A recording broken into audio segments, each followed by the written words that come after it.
Selamat malam, shalom. Ulangi, selamat malam, shalom. Ya, ibu bapak yang dikasihi Tuhan, pada malam ini kita berada di penghujung tahun. Tinggal kurang lebih 4 jam lagi kita akan selesaikan tahun ini.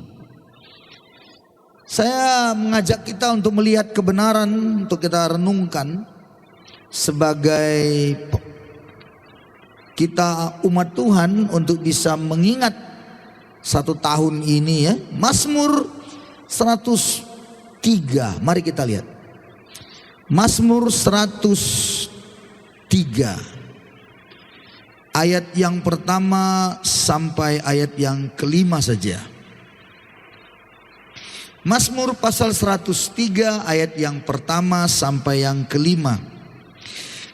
Mari kita lihat, dan saya mengajak kita membacanya secara responsori. Saya ayat yang ganjil, saudara ayat yang genap, begitulah selanjutnya, dan ayat yang kelima kita baca bersama-sama. Ayat yang pertama, pujilah Tuhan hai jiwaku, pujilah namanya yang kudus, hai segenap batinku. Silakan.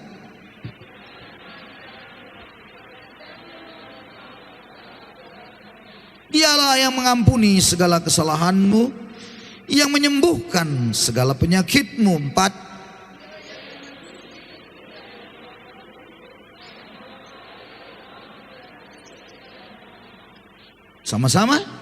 Dia yang memuaskan hasratmu dengan kebaikan, sehingga masa mudamu menjadi baru seperti burung raja wali. Saudara-saudara, kita ini waktu begitu cepat ya, cepat sekali. Tidak terasa kita sudah berada di penghujung tahun. Dan saya berkata kepada saudara, orang-orang yang memiliki hal-hal yang dikerjakan, dilakukan, itu biasanya akan merasa bahwa waktu ini cepat berlalu. Tapi mungkin kita yang tidak punya kegiatan apa-apa, rasanya biasa saja. Waktu itu sepertinya lambat begitu. Tapi bagi orang-orang yang punya sesuatu yang mau dicapai, ada sesuatu yang dikerjakan, maka biasanya waktu tidak pernah terasa sudah berlalu begitu cepat. Nah, ibu bapak saudara-saudara, saya merasa seperti itu tahun ini juga. Seolah-olah baru kemarin. Ya, kita baru saja menyelesaikan Natal misalnya ya. Baru juga sepertinya kemarin saya itu menemui orang tua pada waktu Natal tahun lalu. Baru juga sepertinya kita bertahun baru, dan sekarang kita sudah berada di penghujung tahun, nanti juga akan tahun baru.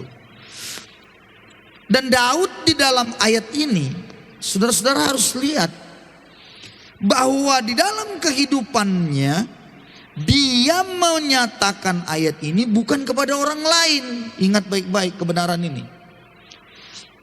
Dia sedang menyatakan ini kepada dirinya. Maka kita hari ini di penghujung tahun ini, malam ini, kita harus menyatakan kepada diri kita, ada suatu hal yang sangat penting yang harus kita tangkap dalam menjalani hidup. Daud, siapa yang tidak tahu bagaimana proses hidupnya? Alkitab mencatatnya, dan saya sudah menulis buku tentang itu juga. Bagaimana Daud dalam kepemimpinannya.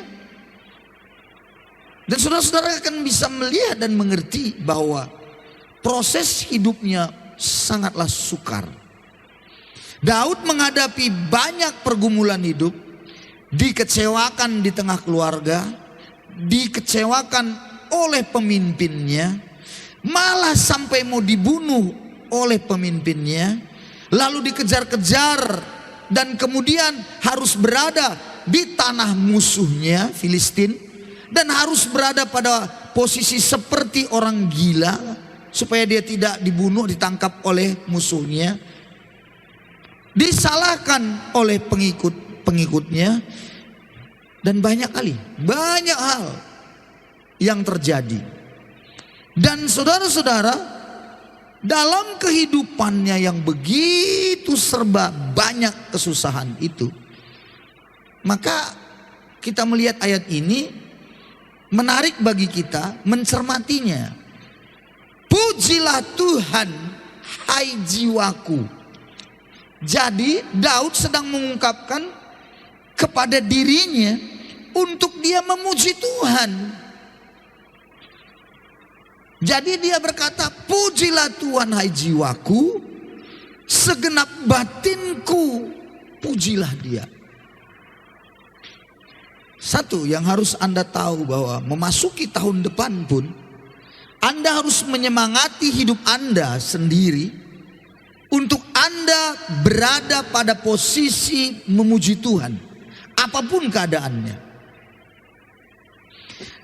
Dan kalau kita hari ini diajak memuji Tuhan, diajak kita untuk bersyukur kepada Tuhan, alasannya ada beberapa.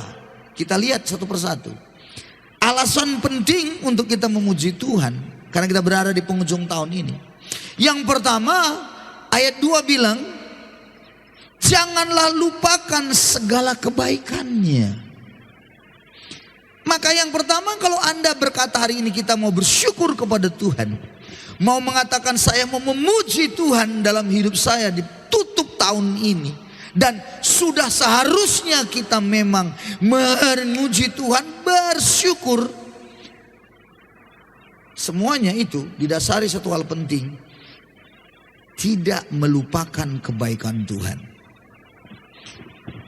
Kebaikan Tuhan itu terlalu banyak. Amin saudara-saudara. Coba bayangkan kalau kita bisa bernafas saja, masih hidup sampai hari ini, bukankah itu kebaikan Tuhan? Saya tanya dulu, kebaikan Tuhan kah? Apalagi kalau pernah Anda seperti ya, dalam sebuah perjalanan, misal, harusnya itu matilah kita kira-kira. Ada sesuatu kecelakaan kah? Ada sesuatu yang ingin merenggut nyawa kita, tapi kita diluputkannya. Coba Anda renungkan dalam satu tahun ini, apa itu kebaikannya itu? Bisa jadi hal yang seperti yang saya katakan.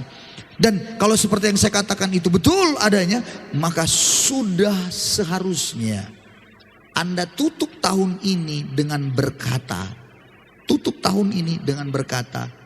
terima kasih Tuhan, pertolonganmu dalam hidup saya.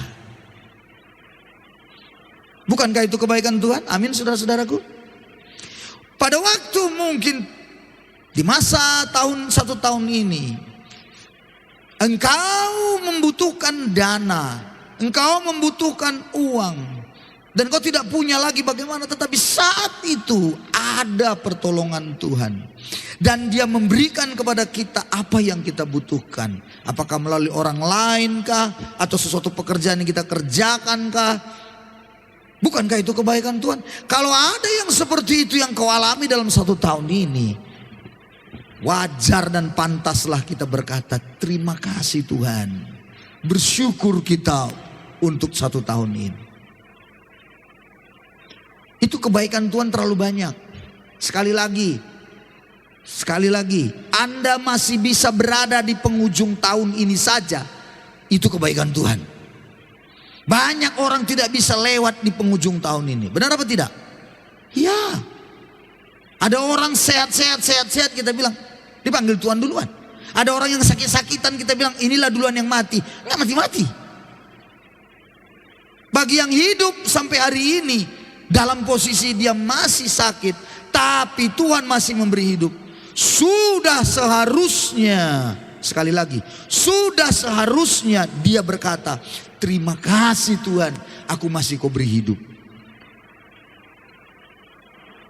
Mungkin saja kita ini terlilit utang, mungkin saja kita punya kebutuhan yang banyak, tetapi Tuhan membuka jalan keluar sehingga satu tahun ini diberikannya kita jalan keluar sehingga kita bisa selesaikan semuanya utang itu.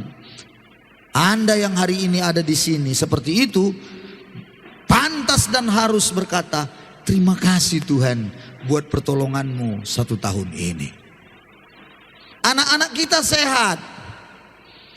Suami kita mungkin belum seperti yang kita harapkan, tapi anak-anak kita sehat, suami kita masih ada. Pantas dan sudah seharusnya seorang istri akan berkata, terima kasih Tuhan buat pertolonganmu 1 tahun ini. Saya tidak uraikan terlalu banyak kebaikan Tuhan. Amin, saudara-saudara. Yang selanjutnya kita perlu bersyukur, memuji Tuhan dalam tutup tahun ini. Ayat ketiga berkata begini, Dia mengampuni segala kesalahanmu. Dengarkan saya, ini ayat bukan untuk orang lain. Ini ayat udah saya katakan tadi, dia sedang berkata kepada dirinya. Amin. Jadi kalau dibilang dia yang mengampuni segala kesalahanmu, bukan ditujukan Daud kepada orang lain, tapi dia sedang ditujukannya kepada dirinya. Dia yang mengampuni segala kesalahanmu. Dia sedang tunjuk kepada dirinya. Maksudnya apa? Tahu dirilah kau Daud. Begitu. Sadarlah kau Daud. Dia sedang mengatakan kepada dirinya. Dan itu hari ini juga harus kita sadari. Kita tujukan kepada diri kita supaya sadar. Apa itu? Dia yang mengampuni segala kesalahanmu. Bangun. Saya tanya kepada saudara, banyakkah kesalahan kita 1 tahun ini? Banyak atau tidak? Terlalu banyak. Saya juga banyak kesalahan kita, banyak kesalahan saya. Jadi jangan pernah tujukan kepada orang. Dia, Tuhan, mengampuni segala kesalahanmu. Tujukan kepada saya, kepada kita pribadi. Saudara-saudara, seringkali kita tidak bisa bersyukur. Banyak orang sulit memuji. Kenapa? Karena selalu bagi dia kebaikan Tuhan itu ukurannya selalu materi. Padahal diampuninya dosa kita itu jauh lebih berharga daripada materi. Katakan amin. Jadi hari ini saya mengajak kita di penghujung tahun, tutup tahun ini, cobalah kita hari ini renungkan baik-baik betapa baiknya Tuhan, karena Dia sudah mengampuni dosa-dosa kita. Amin, saudara-saudara. Halo bapak-bapak, banyakkah dosamu? Sangat banyak. Ibu-ibu, mana lebih banyak?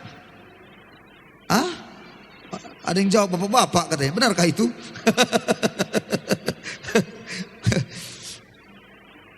Banyak gak dosamu ibu-ibu? Banyak. Iya kan? Jangan tunjuk. Sekali lagi, kebenaran ini bukan tunjuk untuk orang. Tunjuk kepada dirimu sendiri. Kan begitu ya? Kan begitu Daud lakukan ini. Selanjutnya lagi, menyembuhkan segala penyakitmu. Aduh, luar biasa ini. Ayat yang ketiga bilang menyembuhkan segala penyakitmu. Dengarkan saya baik-baik. Jangan selalu ukuran Anda penyakit itu terus kanker jadi sembuh. Bukan itu ukuran penyakitmu saja. Ya. Seperti kesaksian Amaina Marvel Mendrevat dari Nia setengah 2 minggu yang lalu. 2 minggu apa? Seminggu yang lalu. Apa dia bilang? Ada kista. Tapi kemudian Tuhan tolong dan akhirnya hilang. Bukan hanya mukjizat seperti itu ya pasti saya yakin betapa sangat bersyukurnya. Tapi jangan kau pikir sakit-sakit kepalamu yang selama ini, sakit nggak itu? Penyakit nggak itu? Terus sembuh. Pernahkah engkau bersyukur dengan kesembuhan itu? Sakit-sakit kumat-kumat encokmu. Halo, yang punya encok. Terus tiba-tiba Tuhan masih bisa kita berdiri hari ini, bisa jalan dan masih bisa hidup. Bukankah itu Tuhan yang tolong juga? Jangan ukuran penyakitnya, jangan mikirin yang sepertinya mau menjurus maut akan menanti gitu. Tidak, tidak. Penyakit Anda itu banyak. Saya aja berapa kali, coba dulu ya, tanya diri Anda, berapa kali Anda minum obat? Bukankah itu Anda minum obat bukankah karena sakit? Iya pasti. Atau berapa kali Anda ke dokter tahun ini? Bukankah itu karena sakit? Tapi Tuhan kan sembuhkan Anda. Kalau begitu, Tuhan menolong Anda, memberkati Anda perlu bersyukurlah. Siapa di sini yang pernah sakit gigi? Sakit gigi penyakit nggak itu? Hah? Coba lihat ke kanan. Pernah nggak sakit gigi? Dan memang biasanya manusia kalau dia tidak ada masalah, dia nggak sadar siapa dirinya. Biasa begitu. Sama. Anda dan saya tidak akan pernah menyadari kalau Anda punya gigi sampai Anda sakit gigi. Nangkep maksudnya? Kalau belum sakit gigi, Anda belum sadar bahwa Anda punya gigi. Nah kalau udah ditolong Tuhan, bukankah itu kebaikan Tuhan? Jadi orang-orang yang sudah punya pengalaman hidup bagaimana Tuhan menolong dia sembuh dari sakitnya tahun ini, wajar dan sudah harusnya dia bersyukur pada hari ini menutup tahun 2024 ini. Selanjutnya lagi ayat yang keempat, dia yang menebus hidupmu dari lubang kubur. Patut bersyukur apa kita lagi? Bahwa Tuhan ternyata menebus kita dari lubang kubur ini, sama arti dengan maut, dari kematian yang kekal. Bukan hanya ditebusnya, dikeluarkannya dari kita dari maut itu, dilepaskannya. Tapi ayatnya berkata, dimahkotainya dengan kasih setia dan rahmat. Sekali lagi saya ingatkan waktu membaca ayat 4 ini, bukan untuk orang lain. Ayat ini untuk diri sendiri. Karena di ayat 1 tadi, pujilah Tuhan hai jiwaku, pujilah dia segenap batinku, itu kepada dirinya. Maka kita akan berkata sekali lagi, bersyukurlah, pujilah Tuhan di akhir tahun ini. Hai Oce bangun. Mengapa? Karena kau telah ditebusnya dari jurang maut, dimahkotainya engkau dengan kasih setia dan rahmat. Tutup mata Anda, ucapkanlah itu. Bersyukurlah, ingatkan kepada diri Anda. Kalau Anda hari ini sadar bahwa kebaikan Tuhan itu ada dalam diri saudara, dinyatakannya buat saudara, bagaimana dia melepaskan Anda dari jurang maut itu. Sebenarnya kalau menurut saya, orang itu tidak mungkin lagi berani untuk berkata tidak bersyukur. Amin saudara-saudara. Karena nggak ada yang bisa melepaskan kita dari jurang maut itu. Hanya Dia saja. Anda pikir oke, kalau Anda punya utang misalnya, oke, ada orang yang bisa menolong Anda. Kalau Anda punya sakit misalnya, bisa saja ada orang yang mungkin tolong kasih obat. Tapi kalau sudah jurang maut, lubang kubur, di dalam ayat ini dituliskan, tidak ada siapapun manusia yang bisa menolong Anda. Hanya betul-betul karena Dia saja. Dan ayatnya bilang, bukan cuma dilepaskannya, ditebusnya dari situ, dimahkotainya kita, dimahkotainya saya dengan kasih setia dan rahmatnya. Oh, betapa luar biasanya Tuhan menyertai saya 1 tahun ini.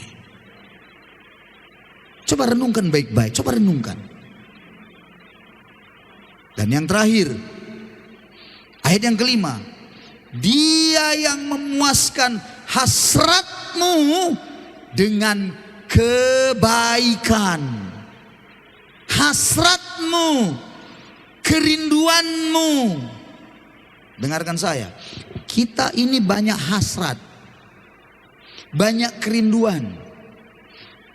Misalnya tahun lalu nih, 2023 maksud saya, punya kerinduan, nanti 2024 ya, balik.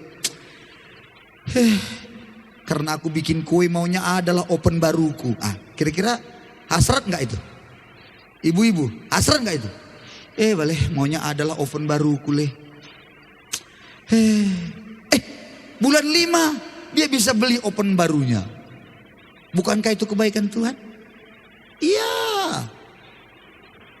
Ada lagi yang mungkin punya hasrat di awal tahun 2024 yang lalu, Januari, dia berpikir-pikir, dia mulai punya hasrat, dia punya kerinduan gitu.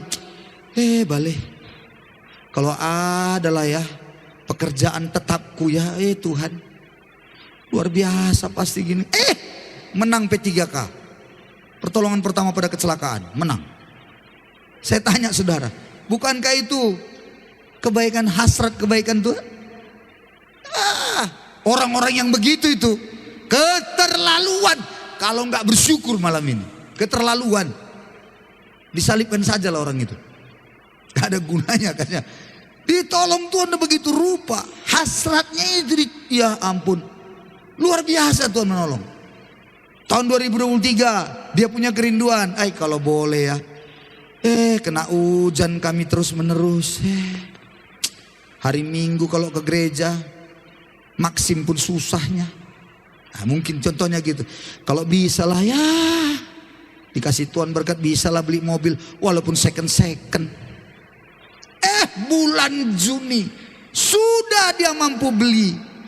Wih, puji Tuhan, dia punya mobil dan dia bisa, luar biasa bisa ke gereja. Dan itu berarti gimana?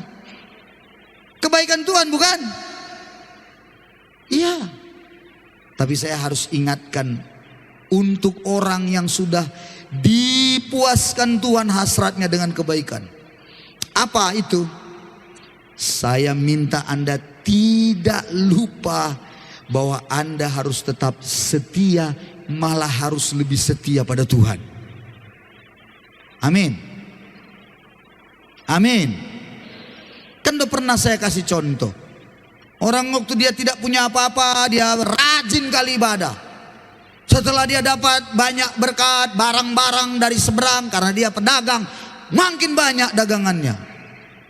Ternyata dari sana berangkat hari Sabtu, sampai di sini barang itu hari Minggu dan harus dibongkar. Maka hari Minggu pagi dia ada tetap di tokonya untuk bongkar barang, sehingga dia tidak ke gereja-gereja lagi. Alasannya kenapa? Bongkar barang. Halo, harusnya Anda sudah dipuaskan Tuhan hasrat Anda dengan kebaikan, di mana dia memberkati, bukan malah artinya Anda tidak rajin lagi. Malah harusnya Anda lebih rajin lagi, harusnya Anda lebih setia lagi. Perangkap itu bisa jadi bagi kita. Jadi hari ini usahakan, lihatlah berapa banyak hasratmu sudah diberkati Tuhan, keinginanmu diberikan Tuhan itu. Saya tidak tahu apa, ya, saya tidak tahu apa saja. Kalau kami terlalu banyak, anaklah, Tuhan tolonglah, segala sesuatu yang kami rindukan, Tuhan tolong begitu rupa. Bagi saya pribadi juga, Tuhan tolong lagi. Tapi yang saya mau katakan kepada saudara hari ini, ingat ya, pertolongan Tuhan, kebaikan Tuhan bukan malah membuat Anda turun kualitas rohani Anda. Harusnya kebaikan Tuhan dan semua pencapaian hasrat Anda membuat Anda semakin naik lagi di dalam Tuhan. Amin, saudara-saudaraku. Amin. Itulah yang dimaksud ayat selanjutnya itu, 5b. Sehingga masa mudamu menjadi baru seperti pada burung Raja Wali. Apa maksudnya menjadi baru? Dengarkan saya. Memang burung Raja Wali ini burung yang sangat luar biasa, unik. Matanya tajam, itu bicara visi jauh, itu burung Raja Wali. Kita ini dikatakan Tuhan seperti burung Raja Wali. Di banyak ayat-ayat itu selalu ditujukan burung Raja Wali. Ada dua burung yang selalu dicakapkan, diceritakan, yang sering di perjanjian baru adalah burung merpati. Sedangkan perjanjian lama sering dinyatakan burung Raja Wali. Kenapa rupanya burung Raja Wali ini? Burung Raja Wali ada satu keunikannya. Selain umurnya panjang, umur burung Raja Wali itu bisa mencapai hampir 100 tahun. Bayangin itu. Burung Raja Wali itu begitu luar biasa. Tapi ayat ini menunjukkan menjadi baru, maksudnya gimana? Burung Raja Wali di usianya sudah mulai tua, misalnya umurnya itu 40-50 tahun, itu dia harus mengalami rontok bulunya. Nah, burung Raja Wali ini pada waktu dia harus mengalami rontok dia punya bulunya, dia pastinya dia tidak bisa terbang jauh tinggi, nggak bisa lagi. Dan dia biasa akan bersembunyi di satu tempat yang tidak ada diketahui manusia, jauh dan juga jauh dari burung-burung yang lain. Apa yang dilakukannya? Dia akan mencabut semua bulu-bulunya. Dia cabut sendiri sehingga dia seperti botak begitu ya. Dia cabut semua dan di situ dia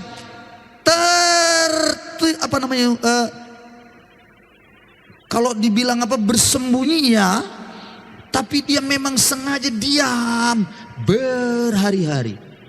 Makanya sebelum itu dia lakukan memang sudah ada makanan yang disiapkannya untuk dirinya. Selama musim rontok bulu itu dia harus tengkurap gitu ya, kalau bahasa kita sekarang itu diem. Angin kencang, badai dia tenang. Apakah dia bersembunyi dalam sebuah gua kah?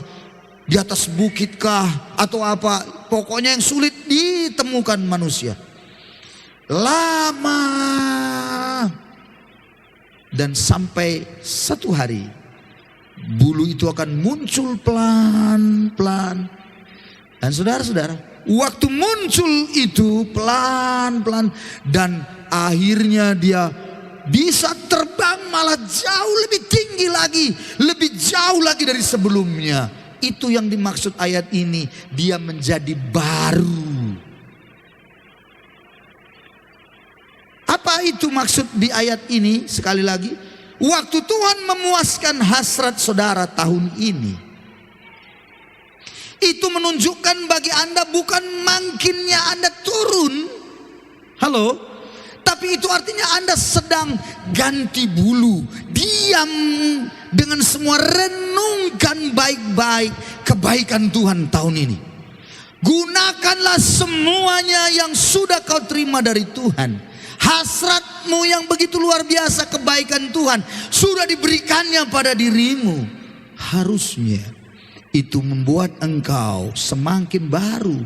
Bulu-bulu akan muncul dan Anda akan terbang tinggi lagi.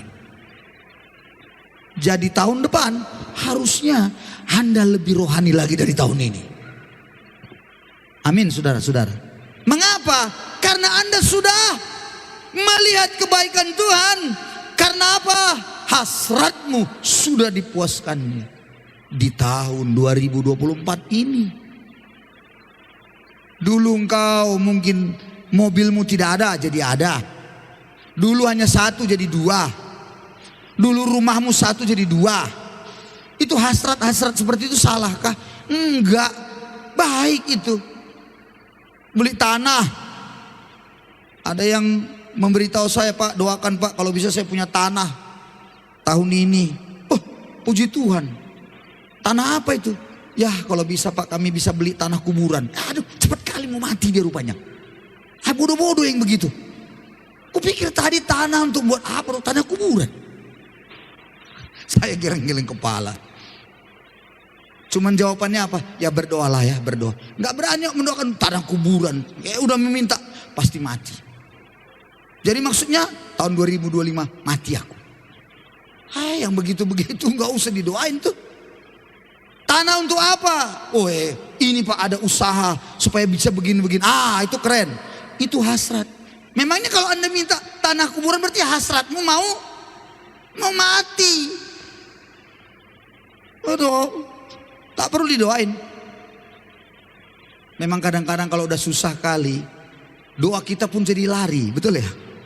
Udah berat kali, susah kali. Sudahlah Tuhan. Mati aja lah. Nah kan gitu dia jawab, jadi doanya kan. Nggak mati-mati pula lagi.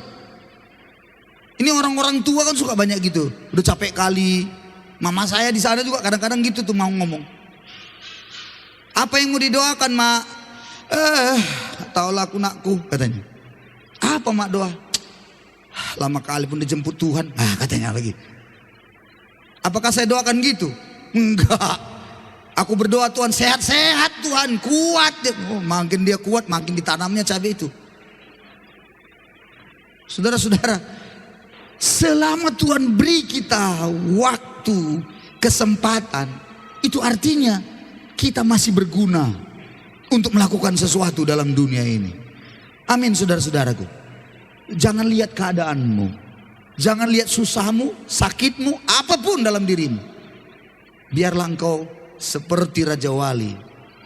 Engkau akan bisa terbang tinggi, jauh. Dan burung Raja Wali kalau dia terbang, dia bukan seperti burung gereja. Tahu burung gereja? Burung gereja itu burung murtad. Namanya aja burung gereja, tapi hinggap-hinggap juga dia entah di mana-mana. Di masjid dia bisa hinggap, kelenteng bisa dia hinggap, di bioskop dia tempat diskotik hinggap. Nggak jelas itu. Tapi ada satu yang Anda harus tahu. Burung Raja Wali kalau dia terbang tinggi, ada badai, ada angin kencang, dia bukan turun. Kalau burung gereja turun dia, tengger langsung dia masuk dia ke rumah orang. Kalau burung Raja Wali enggak, dia kepakkan sayapnya, justru dia naik terbang tinggi.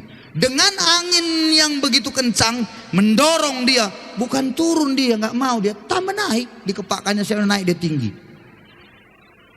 Itu sebabnya Raja Wali terkenal sebagai burung yang sungguh punya kekuatan daya tahan yang sangat kuat. Saudara-saudara, tahun depan, tahun di mana Anda harus terbang seperti burung Raja Wali. Kenapa? Karena sudah dilewatkannya Anda dan saya di tahun 2024 ini. Jangan kau bilang, sama ajanya.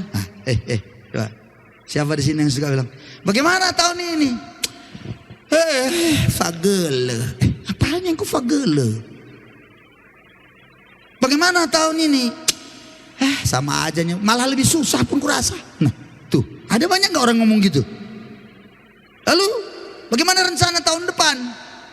Tadi ada satu orang saya tanya, gimana rencana tahun depan kalian? Saya tanya, dia cerita begini Pak, begini. Bagus ada rencananya, ada tujuannya. Ada orang yang gimana rencana tahun depan? Nggak tahu lah Pak, entah matinya tahun depan. Ngomong begitu dibuang yang gitu-gitu ngomong gitu.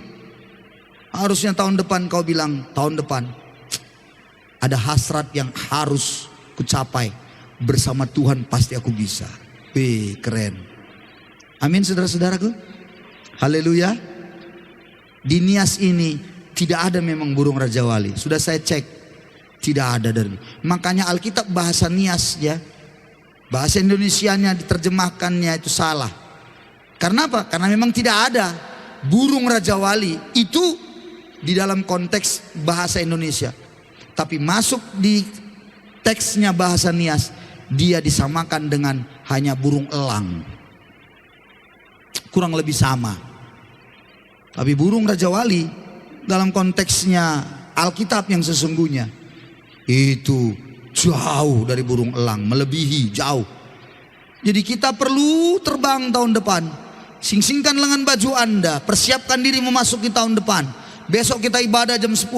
Saya berharap besok jam 10 Anda bersemangat, karena Anda sudah apa yang Anda tahu tahun depan, Anda akan bilang yes.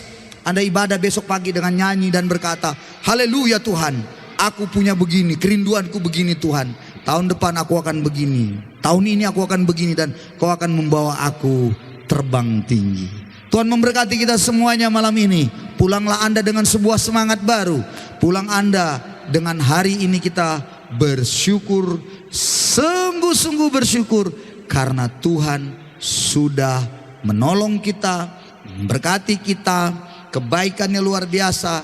Dia tebus kita dari lubang kubur, Dia ampuni segala kesalahan kita, dan disembuhkannya segala penyakit kita. Tuhan berkati kita semuanya. Mari kita berdoa. Kita beri tepuk tangan dulu untuk Yesus kita yang luar biasa.